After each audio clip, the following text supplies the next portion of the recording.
Person किंवा एक सर्वसामान्य व्यक्ती म्हणून बघते, तर आता जसं आपण पिक्चरमध्ये बघतो, तर पहिली गोष्ट म्हणजे ज्या मुलांना डेव्हलपमेंटल डिलेज झालेले आहेत, सो जन्मतः सगळ्या गोष्टी थोड्या तर थोड्या त्याला साध्या साध्या गोष्टी कळत नाही, तुला बहुतेक डिस्लेक्सियाच झाला. अरे बापरे. म्हणजे आता हे सर्वसामान्य लोकांना ओळखू कसं यावं की बाबा माझ्या मुलाला काहीतरी. त्या मुलांना लर्निंग डिफिकल्टीज, मी डिफिकल्टीज म्हणते, डिसेबिलिटी नाही.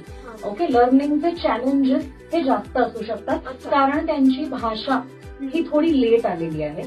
Gross motor skills